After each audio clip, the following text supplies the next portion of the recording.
watching Public Eye, brought to you by the New Vision Movement. And now, here's your host, Dr. Frank McField. Good evening and welcome to Public Eye. You know, as I was just watching the Public Eye logo and the New Vision Movement there, I thought, gee, I haven't said anything about the New Vision Movement in a long time, and how that actually came about, that I was using that particular phrase, the New Vision Movement. And it really goes quite a ways back, where, you know, I started the New Vision magazine. It was like a little, you know, magazine that we were producing at one particular time. It was in color. I think that would have been in 98, 99, yeah, close to the 2000 election. We produced a New Vision, you know, newsletter. And, you know, we tried to inform people as much as possible about issues and events, and you know, basically, again, to try to give people a perspective on the social and political and economic issues in the country. Now, one thing that has always been very difficult, whether or not we try to reach you by paper, whether or not we try to reach you by radio, whether or not we try to reach you by newspaper or by television, one thing is very difficult is the continuity. To be able to establish a pattern of communication that we can be with over a long or sustained period of time. And normally, you know, it's also very interesting that there are people out there that will watch you, and they will know about you, or they might not watch you, or only occasionally they might watch you, or they might know that you're doing something, and they might even take note of the fact that it might have some utility, some usefulness. But those people would do nothing at all to assist in terms of allowing you to bring a message to the people that might be of some particular value. And I'm quite sure that those people who are in the religious institutions experience a similar situation, where they are doing radio shows of a religious nature, or they're trying to do a TV broadcast of a religious nature. But it's very hard to get the kind of backing, the kind of finances to be able to produce these shows. So normally one has to do this on one's own, or one has to know one or two people that are willing to put up the money to be able to carry the show through. I'd like to thank my sponsors. Of course, they remain anonymous, but I'd like to thank my sponsors for all the years that they have been sponsoring this show. And I know it's been difficult to see what they personally or their companies may receive from the program. But I think that overall, if the society is becoming more intelligent when it comes to their understanding of their democratic responsibilities and their democratic rights, and that they become participants in the democratic process, that all in all, we all benefit from that. Each economic institution benefits from the citizens becoming participants in the democratic process, because only when citizens really participate in the democratic process, knowingly participate, with knowledge participate in the democratic process, can we really say that we really truly have a democratic society. And that is the greatest safeguard against any kind of social or political decay. So I don't necessarily feel that I'm the only person in this country with a message. I don't feel that I'm the only one that has the capacity or the ability to talk about issues. I'm not on television, as I've said before, because I think I'm so good looking. I'm not on television because I'm obsessed with television. I'm on television because I need also, as an individual and as a member of the society, to be able to explain and to discover certain types of arguments that I believe are useful in the public domain. I need to introduce and try to develop certain types of arguments that I believe are useful in terms of developing our political considerations, our political analysis. Now, it's not always easy for me, of course, to decide how to come at a particular topic or whether or not I deal with a particular topic. All of these things are very complex. I mean, if I had the money, if I had the whereabouts, I would do this show completely different. I would, for instance, film outside the studio and be able to bring to you certain things out there so that you could see them concretely as I am trying to explain something that pictures, you know what they say, pictures tell 1,000 are better than 1,000 words, or I can't remember exactly how the saying goes, but you know, pictures are very, very, very strong tools of communication. But we're limited by finances, we're limited by public interest from the point of view of some people saying, oh, look, we would like to get involved in this show. We would like to become a part of it, and we would like to develop it, and we would like to support it. We'd like to see it grow. We think it could do this, and we think it could do that. So the New Vision movement, in fact, that is responsible for this show is therefore just a concept, in fact. It's a vision of a movement that has gone not really far beyond myself, because the whole question of how to organize in the Cayman Islands remains a very complex issue indeed, because I feel that our society does lack the collectivism which exists in many other societies, and therefore people are not as willing to get involved with whatever program or with whatever social issue or political issue we might have in the society. Now, it is very interesting, that particular point, for us to note that this is the case, because people do complain very much in the Cayman Islands. The country is full of complainers. We have some of the best complainers, actually, in the world. But the complaints are never taking beyond that particular stage. People think about it, they talk about it, but they only talk about it in particular circumstances, and once they've talked about it, they then don't do anything about it. So it is very hard to get people involved in building any kind of movement in the Cayman Islands society. Now, there's also the point that there are a lot of people here that just feel that they have to be approved of.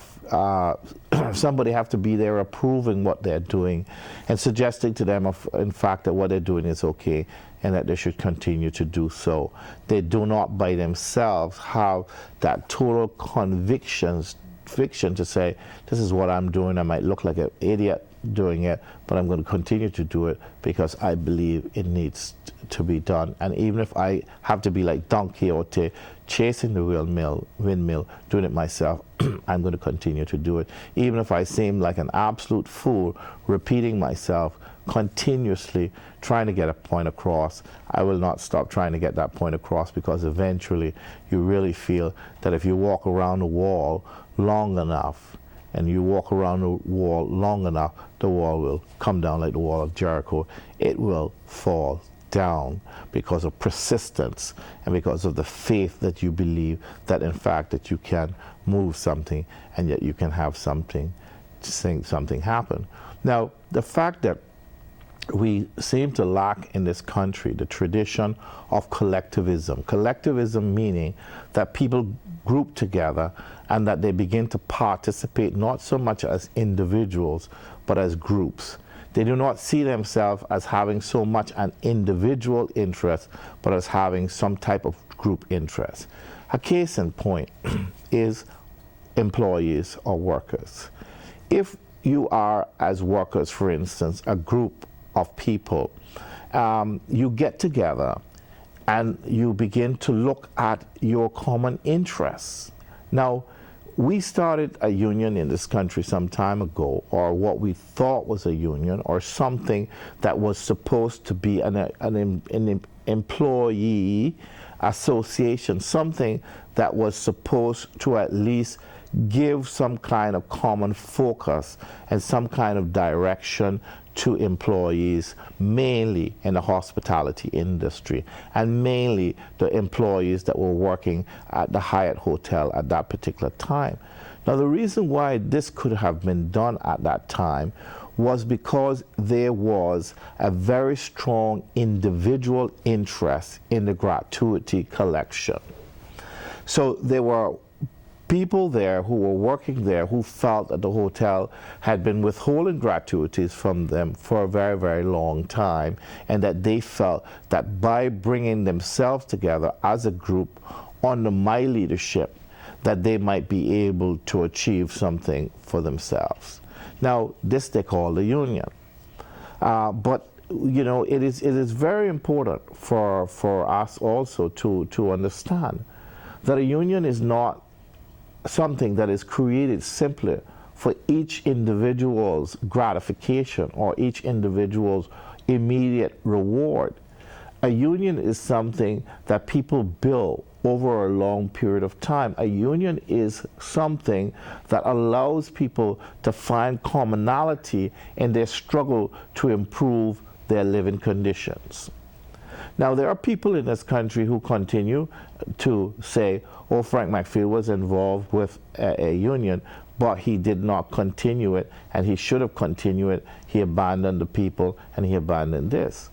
But just like I've been involved with this TV program since 1997, since 97, with the New Vision movement, basically by myself, I was in a way involved with the union by myself as well. Because basically, with every institution that demands some type of giving, that demands some type of participation, that demands some kind of giving up of something, some type of sacrifice in this country, you're going to have a problem in establishing it on a permanent basis. I'm not saying that you can't get 20 people or 40 people or 100 people together in a crisis time in a room here in the Cayman Islands, but to continue to have their interests and to continue to get their participation and their support and their finances is something that is almost impossible. So whatever angle we come from, whether or not we come from the union angle, the social club angle, the religious angle, or the political institutional angle, we find it difficult in this country to organize, especially the most socially and educationally and economically disadvantaged people. The people who really need the support of organization, the people who really need organized support are the very people who are not willing to invest any time, any energy, and any finances in that. You get people, of course, who say, I'm upset today with my employer, I don't like what is happening, they're pushing Caymanians out of the workplace, I think what we need is a union. And you hear people continuing to say this even today. But even so, I heard it much more back in 1998, 1999, and 2000. I heard it. And also, the fact was that when we formed NACE, the National Alliance of Cayman Islands Employees, there was a general acceptance for this union in the Cayman Islands. If there was not an acceptance of the concept of organized workers in the Cayman Islands, then I do not believe that I would have been re-elected in 2000, in spite of the fact that I had formed a union or that I had been one of the founding members of an employees association or union. Now, but although people accept it and people believe that it could achieve something that is of benefit for the workers in this country, especially the Cayman workers, people do not want to make the sacrifice in order for it to grow. And it does not grow when it's 1 year old. It's not grown when it's 2 years old. It's not grown when it's 3 years old. Everything in this world takes time to mature. And it needs a certain amount of nurturing by those members who think that they will benefit. But most people come in from the very beginning. I got to benefit from this. I need it. It's because he did me this. I need to settle this score. So I need you to be on my side. I need you in my corner. I need the union. But as soon as the issue is over, the union is no longer important. Those were some of the issues that we dealt with as we were trying to organize a national alliance of Cayman Islands employees, because basically I had made the statement, and I continue to believe, that employers in this country are organized. They are organized in the Chamber of Commerce. And we will have dialogue with the Chamber of Commerce continuously where they say, but we represent employees too. Therefore, there's no need for a separate employee organization. We cover that.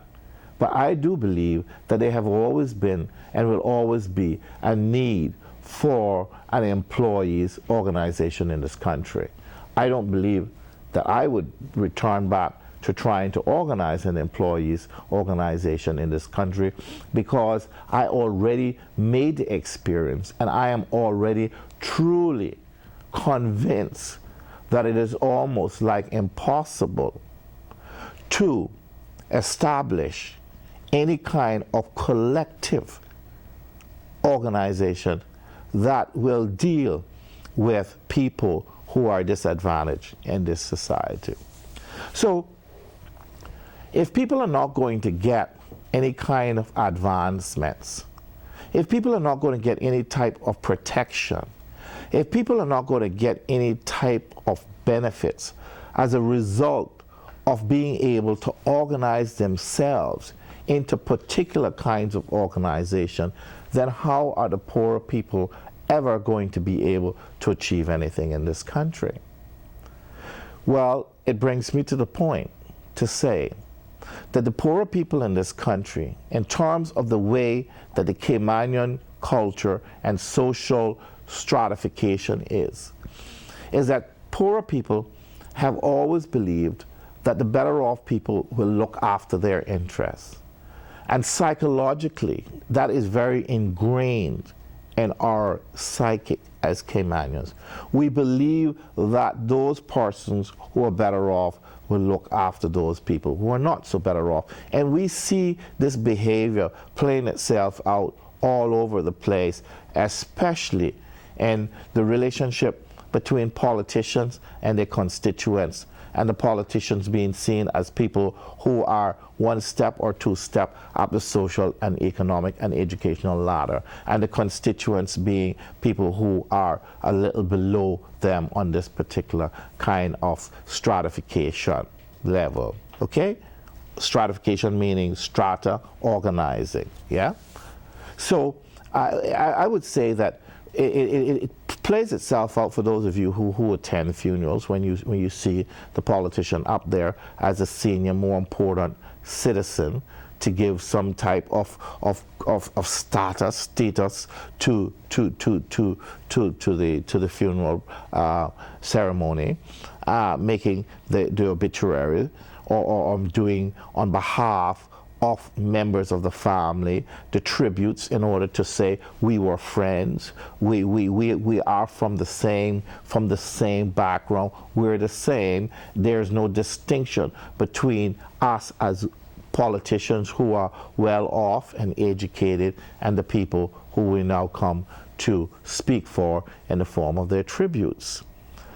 This particular kind of social psychology of the Caymanian worker makes it impossible for the Caymanian worker to act different or to see their interests as different than the interests of persons who are, for instance, employers of these same people, or employers of their husbands that might come from some other country, or their wives that might come from some other countries.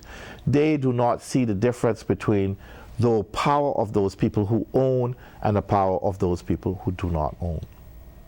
Now, because we all believe that we're one little small melting pot, that we all one little group called Caymanians with a similar value system and a similar culture. We believe that, and therefore there is no differentiation. There's no differences. There is no perception of an interest that could be any different. So how could Cartibus have an interest that is any different from somebody from Shedden Road, from my cousin on Shedden Road? How? Because when they meet, they greet as if they're neighbors. When they meet, they greet as if they're friends.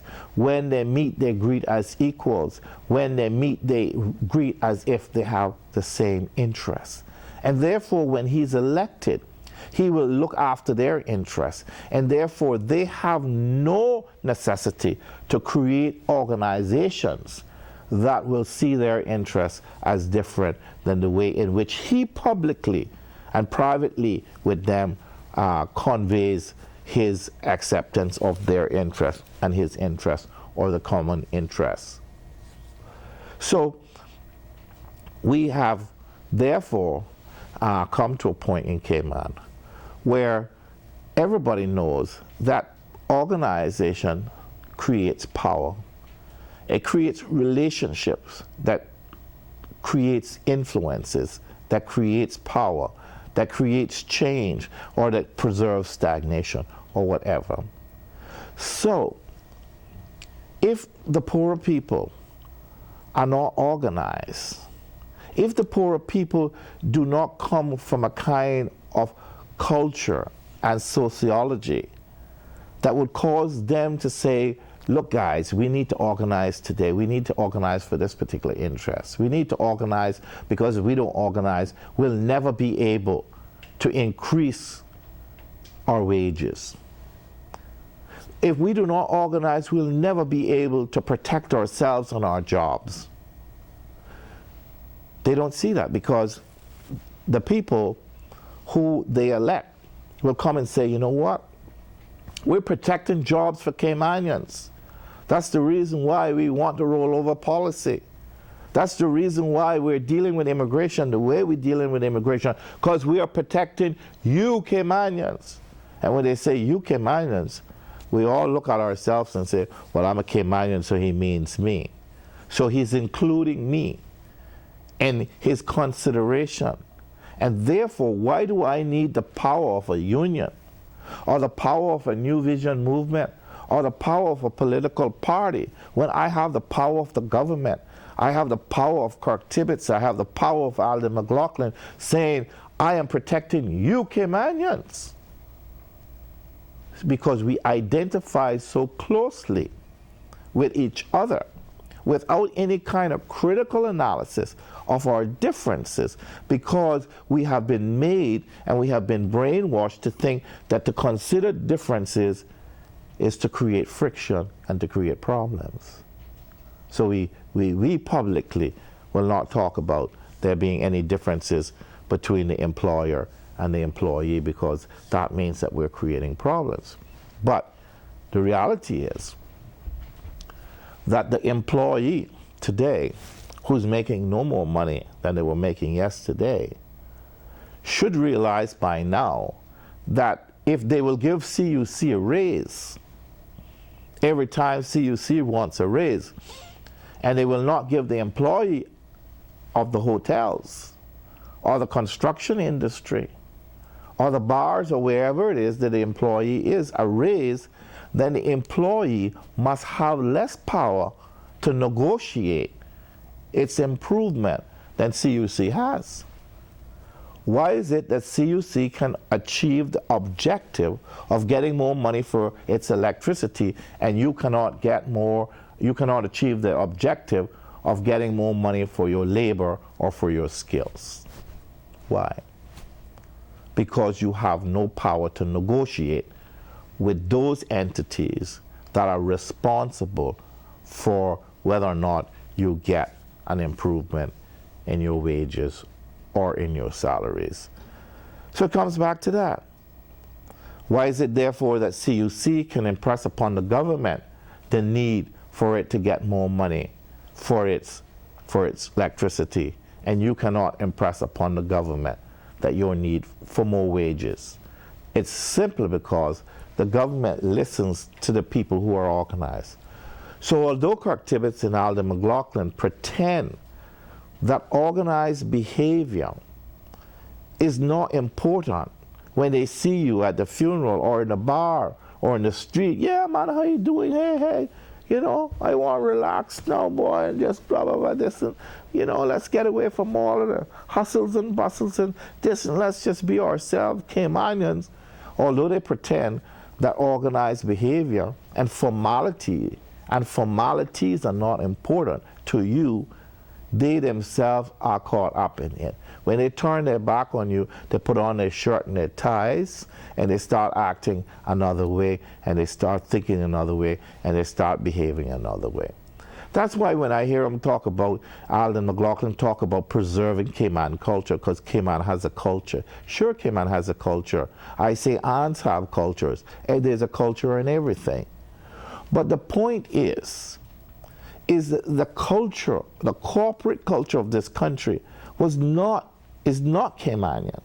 And when you want to succeed in this country, you have to adopt a corporate culture, an international culture, a culture that was bred and raised someplace else. Those people that are most successful, of course, have not been people who have gone around with wampus and talk Caymanian and act Caymanian. They might pretend to you that that's what they do, but in the corporate rooms, in the boardrooms, and the other rooms, you see a completely different mentality. You do not see that loyalty to that collective Caymanian. You do not see the collectivism in the boardrooms. You see the individualism of each Caymanian that comes in there and acts as his own person, trying to somehow impress those people who have created the organized situation and who are in control of it. And so, you know, there's a lot that we have to understand about ourselves, and there's a lot that we should understand about ourselves, because our behavior is important, not just our individual behavior, but our social behavior, our political behavior. Why is it, therefore, that working people in this country cannot achieve an independent identity from the other persons that are in control of the resources and are in control of whether or not those working people are able to get improved wages and salaries in order to improve their condition? Why is it that the situation for the people who employ continue in most cases to improve, while the conditions for the laboring people in this country continues to get worse each day? We'll talk about that a little bit more when I come back.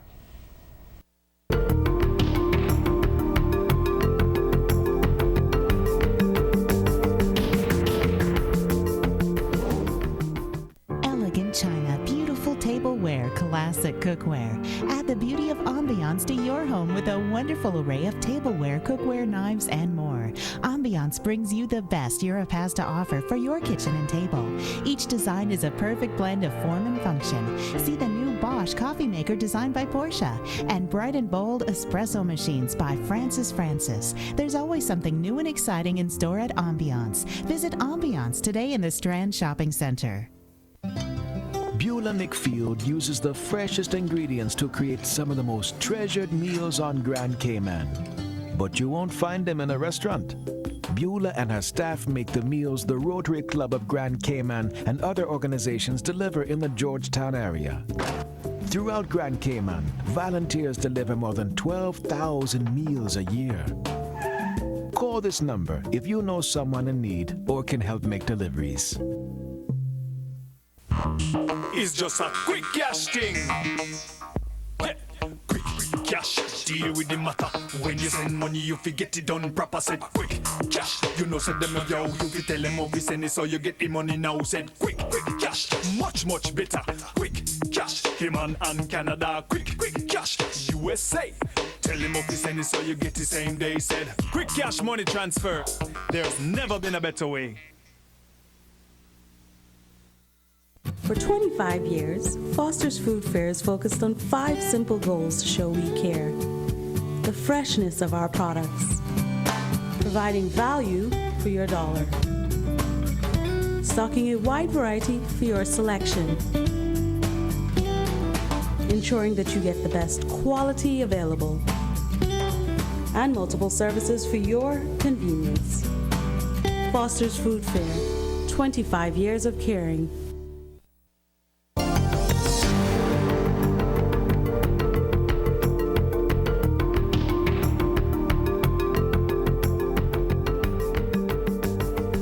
Welcome back, and you know, as I've been saying, it's this understanding that we have of ourselves and our society and our relationship or our relationships to each other, and why at the end you would find people, for instance, in the last election voting for a government like the PPM government. The PPM government, from the very beginning of the creation of the PPM, struck me as a group of people that were very conscious of the differences between what they wanted and what they felt was happening in their country, who they wanted to represent them, and who was representing them in their country at the moment. And they might want to say that there was no class and racial or color considerations, but they were. The old money in the country, the old class in the country, played a very important role in rejecting the United Democratic Party's attempt to bring the country back to some kind of economic sanity after Mr. Kirk Tibbetts had declared it was bankrupt and declared that it was going on the rocks. I don't know whether or not what kind of rocks that was, what was with the rocks. I don't know, was salt water or gin water, but it was going on the rocks. So what Mr. McKeever Bush did in terms of bringing in the newer class of people, the people who had never, or whose family had never played an important role in the structuring of Caymanian society, the governing of Caymanian society, upset a lot of people. A lot of people were against my being in the government from 2000. Excuse me, against Mr. Gilbert McLean being in the government from 2000. But now Mr. McKeever made that happen in 2001, simply because he needed, and a lot of business people also needed, to see some movement in the country, and not that it was stagnating the way it was stagnating under the leadership of Mr. Kirk Tibbetts. So there were a lot of people that then said, this was an illegal act, this was a coup. This was a revolution. This was something that should not have happened in the Cayman Islands. The fact that we had removed Mr. Kirk Tibbetts and another minister through the democratic process, they said, it can't happen. It shouldn't happen. It was illegal, and therefore we were bad people. That started to fester in the minds of the working people, the poorer people in the country, who then believed, in fact, that we were renegades who were just interested in power.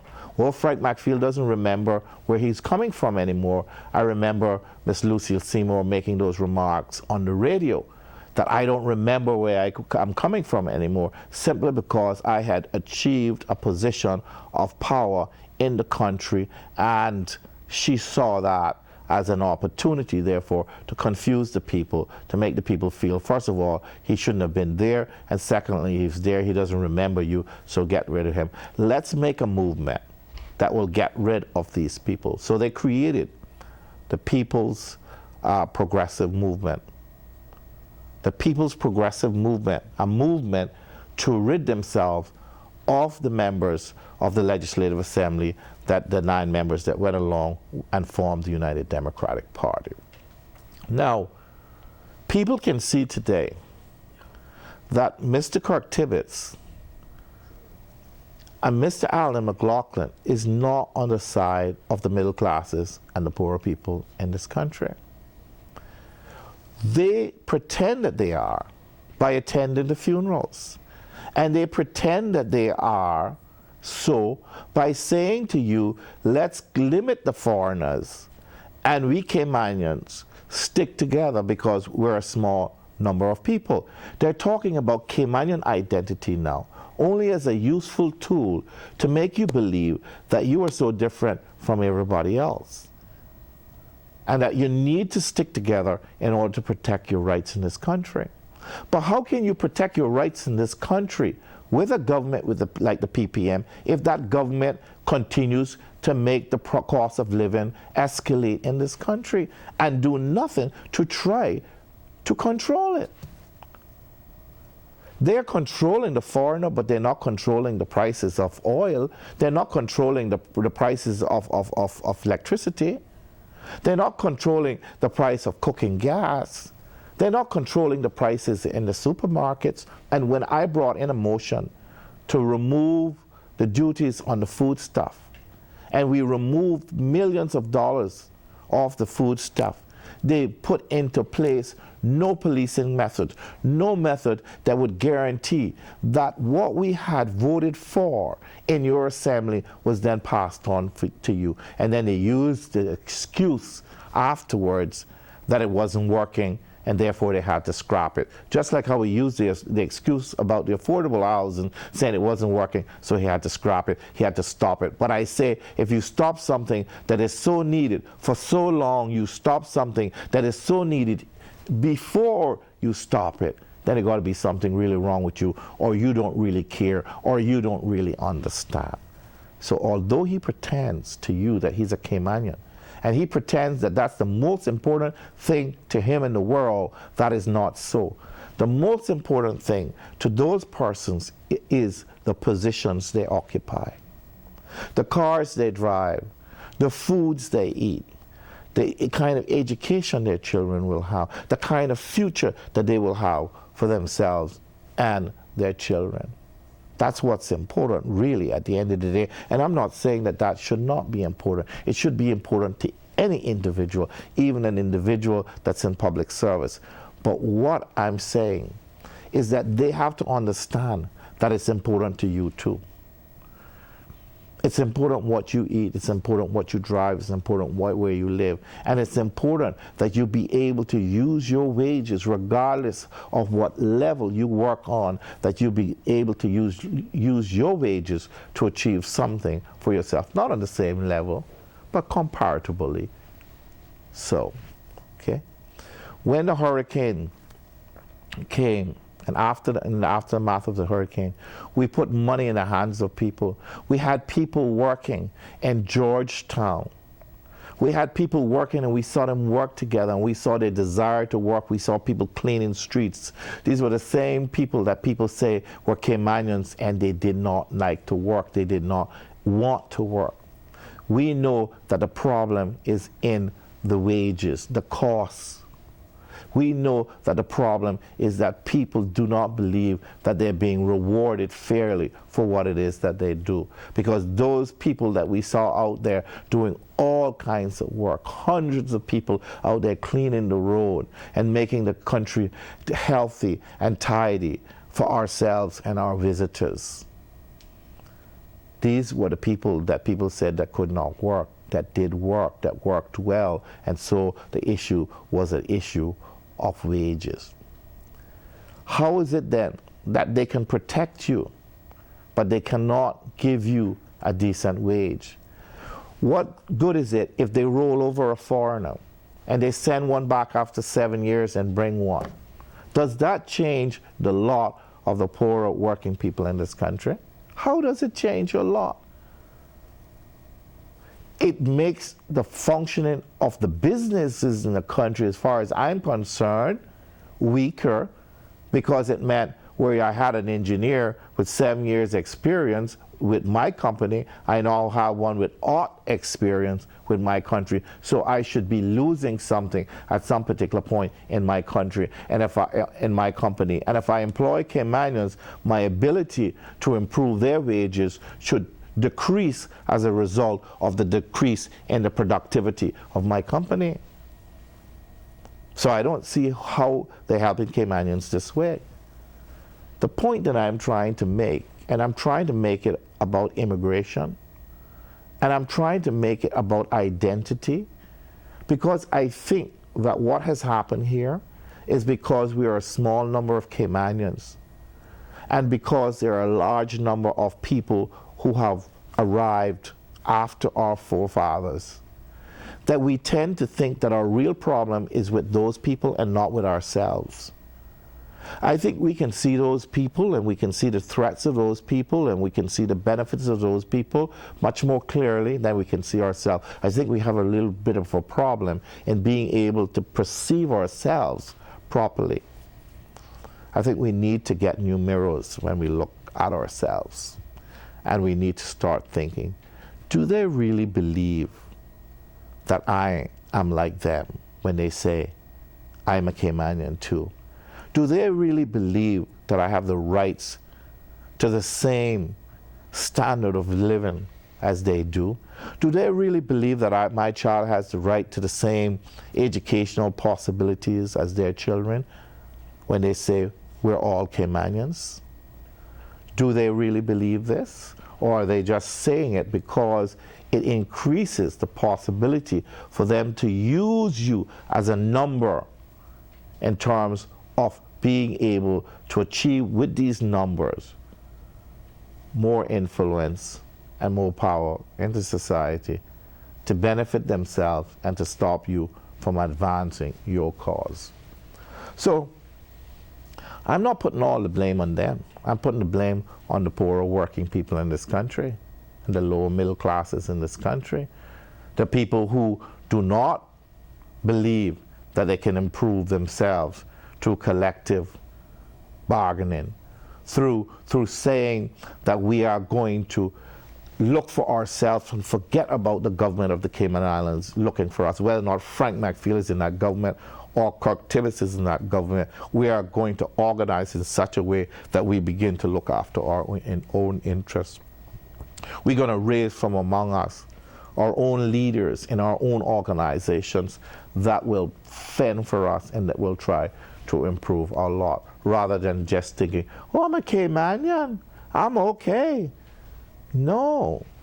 Where's the threat? You think the biggest threat is from the foreigner? The biggest threat has always been from our own people, and every Caymanian says it and then denies it 2 seconds after. I heard on radio talking about the crab in the barrel mentality. Oh my goodness, the crab in the barrel mentality. I have them spread more rumors about me each day, more dirty, horrible rumors the government of this country supporters spread on me each day. I don't know whether or not it's with the knowledge of those persons that are in government, in the Legislative Assembly, in the PPM, but I know that their supporters are responsible for spreading rumors about me and about other people as well. Okay?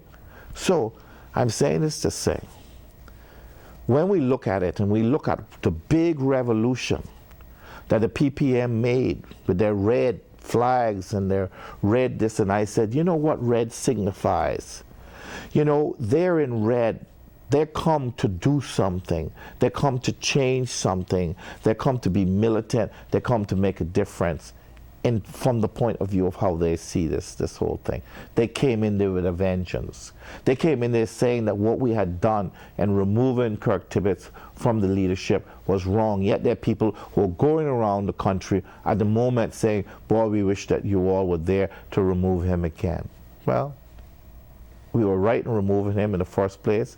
It was constitutional, it was legal, it was not illegal, but they said it was not because they lied about that, like they have lied about so many other things, like they have lied about the fact that you are all in the same pan as Caymanians, that you're all in the same barrel as Caymanians, that Alden McLaughlin and my cousins from Sheridan Road are in the same barrel as Caymanians.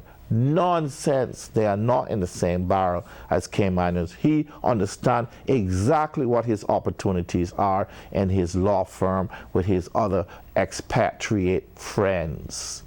He understands boardroom talk. He understands boardroom mannerism. He understands how to play the game and how to benefit from both the Caymanians and the expatriates when he needs to do so. He understands the whole dialectics of the whole situation that they're playing with. But yet he says the rollover policy has to stay to protect the Caymanians. Yet he can't give you a break on energy. Yet the cars that you're driving, you got to pay more for to keep them on the road, and you got to pay more for the gas to fuel them, and you got to pay more for the electricity bills, and you got to pay more for the water, and you got to pay more for the food, and you got to pay more for everything. Things have become so expensive in this country under the leadership of the PPM. Everything has become expensive. Everything has been run away, and nobody is even trying to discipline the merchant or to negotiate with them or to try to get some kind of consideration when it comes to prices. Yet the wages of the working poor, of the working middle class, have not improved in this country. Are they going to improve your wages by rolling over foreigners in this country? If they were going to do that, if it was going to impact your wages, then it would be helping you.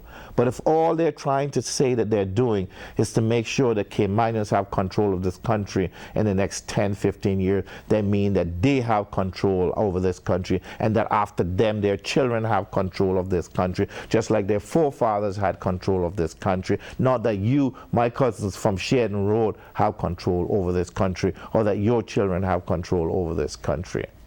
Protecting Caymanians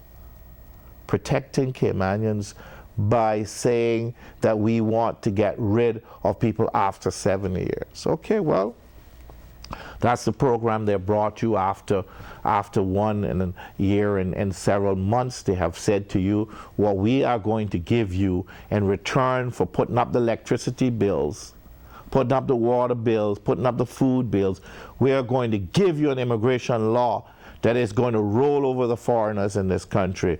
There will be no compromise on that. We will roll them over because we don't want them to become too politically strong, because if they became maybe politically strong, they wouldn't vote for people like me, Alden McLaughlin, people like me, Kirk Tibbetts, people like me, Lucille Seymour, people like me, Alfonso Wright. Maybe the people might make different choices because maybe they would look after, if I vote for him, is it going to improve the chicken in my pot? If I vote for him, am I going to have more cars in my garage? If I vote for her, is it going to improve my child education? Those are good questions to ask yourself. Whether or not they would be fooled by this whole thing of, I know your mama, I know your daddy. Boy, I mean, when we in here, we were wrong, boy. We used to have this kind of time, and oh, yeah, this is it. We're all one.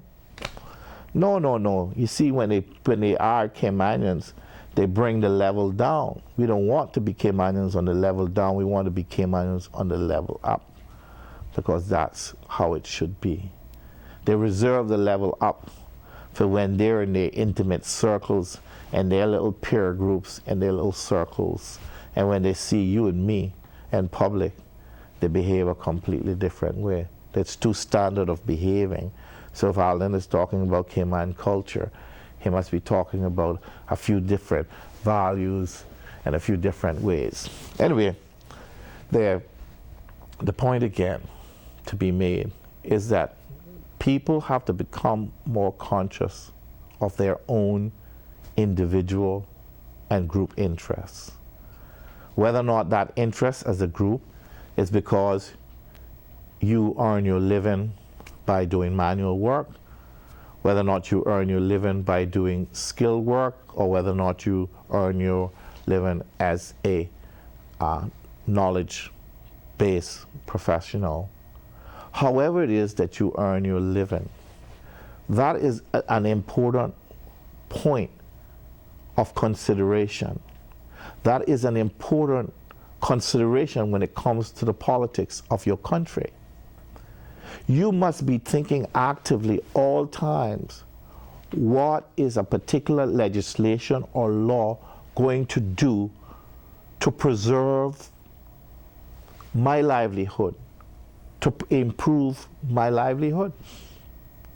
If the immigration law that they are contemplating is just, again, another way of saying, oh, what we want to do now is just eliminate some of the irregularities or the kinks or the misconceptions that comes with every new law, and especially when it's brought in haste.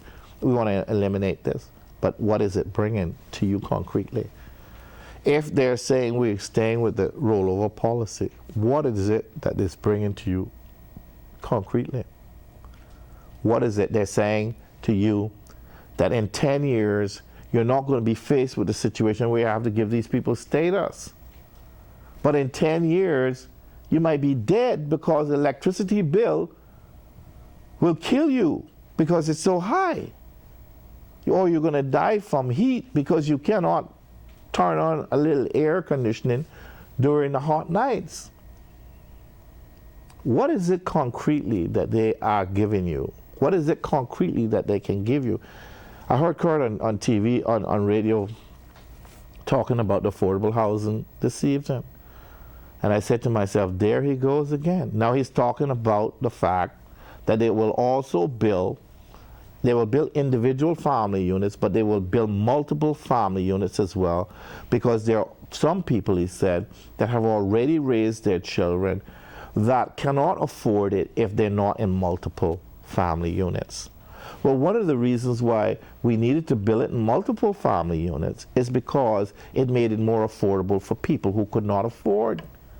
The guy does not have any logic whatsoever. But if you build it in single family units, how are they going to afford? The same people that you say that today cannot afford to pay because there are people who are behind and paying in the affordable housing community. He took the word community out. He said because he didn't think it worked well. I don't know where his sociology comes from, but the word community somehow, I guess, must make it seem like, I don't know. He is a very, very, very strange person indeed he is. But I'm saying that he's telling you now that he would like to build single family units and multiple family units because the single family units are going to be cheaper.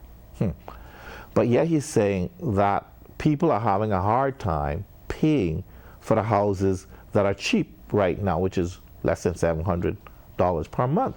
They're falling behind. They go to Randike's estate, and they're going to lend them to get a sewerage fix, something like $300,000 to do their sewerage plant over. He's going to bail them out on an interest-free loan or something like that, but he can't lend the people who are in affordable camp, as he would call it, the affordable community. He can't lend them some money to fix up their arrears and get them organized again and start with them again. Why give up and say they're behind? Government can put some money. He wants to give subsidies to the new people that he's going to bring in. Why not give some subsidies to these people? The man is not logical. The reason why he's not logical, because he's not telling the truth. And when people are not telling the truth, you can find too many contradictions. Point is, again, if we were wrong in removing Kirk Tibbetts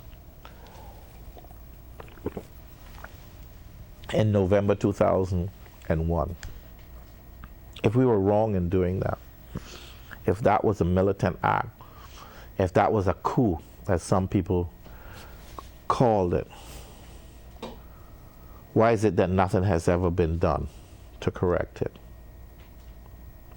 If the status grants that we made were against the powers that we had as a cabinet, why is it that nothing has been done to correct it? Why is it, with all the promises that he made about this status and reversing this situation, why is it that him and Alden have done nothing about it? Maybe because the Attorney General who serves with them today got status too. And maybe he is responsible for putting government's cases forward, and therefore he has a real problem with that. Maybe, I don't know. But why is it that they have done nothing to challenge legally the decision that was made by the United Democratic Party with regards to status grants? Why has there been nothing done when they made such a big thing about it? Why? Because they were lying all the time. They knew that it was a question of interpretation, and there was good grounds, good legal grounds to interpret that the council, the cabinet, had the power to make grants, as it was said, and that we had an attorney general that they're continuing to use that agreed with the cabinet's decision. And if the attorney general was wrong in making his decision, Sam Bulgin, why is it that they continue to keep this attorney general and work along with this attorney general? The attorney general that was involved in the status grants, why do they do that? You see, it's all about making people like myself look bad. It's all about making McKeever Bush look bad and making us seem like we're crooks and this and that. But I hear Kirk Tibbetts and Alfonso, and I'm not sure, but I hear that they're involved in this building by Hampstead, that they bought it, where Hampstead used to be, and they're going to do office furniture. I wonder if he's getting into the office furniture building business has anything to do with the new government buildings that they are going to be building. I wonder. But anyway, they're the ones who talked about conflict of interest. We'll see as we go along what kind of conflict of interest he might develop in being the new owner of a furniture supply business when the government will be putting down several new businesses. I say it, and I'll say it again. They feel that they can do whatever they want, and you all are going to take it, that you all will bear it, that you all will respect them, that you all will still invite them to speak at the funerals, and you will take more and more from them because they believe that they are special Caymanians. So when they use the word Caymanian, they don't mean all of us. They only mean some of us like them. So remember that. Remember that they contradict themselves constantly.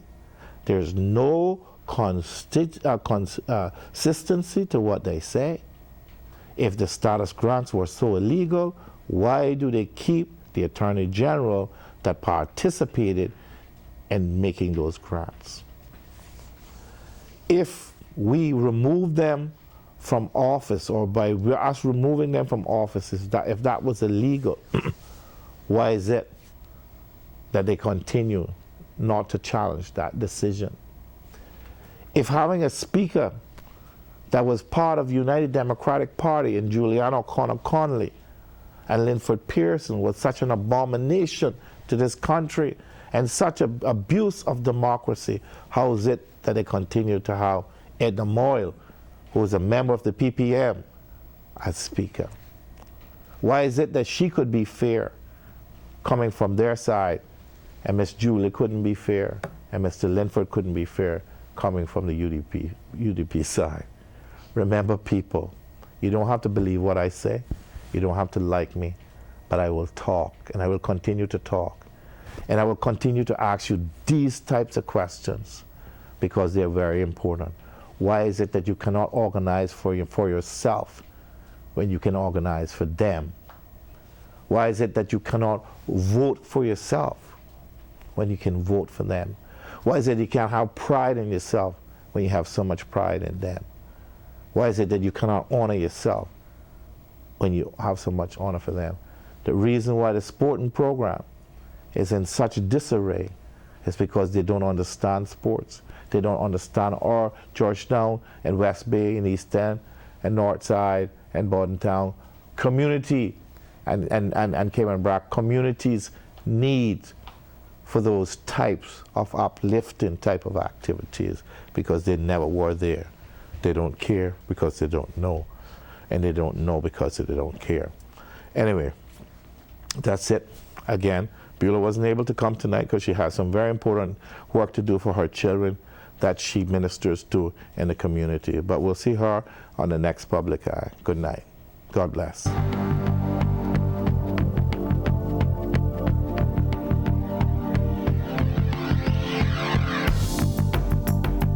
Public Eye has been brought to you by the New Vision Movement.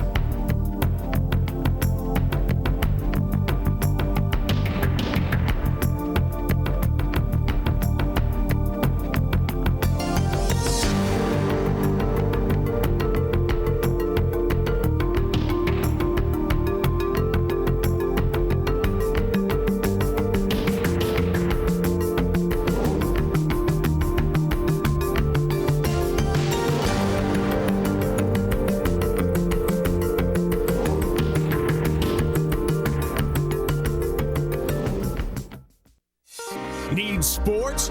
Got gear. No matter what your game, Sports Supply has the stuff you need. Sports Supply is loaded with new inventory.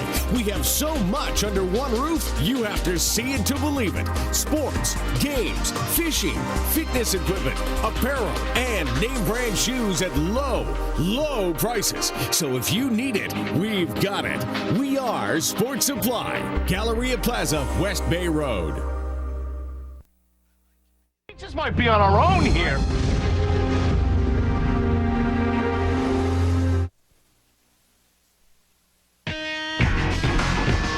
Without a Trace is next, here on CBS. Given the evidence, it's the only conclusion that makes sense. I believe this girl murdered your son, but it's going to be tough to convince a jury of that. You've got squat or you wouldn't be dealing. You're taking a hell of a chance.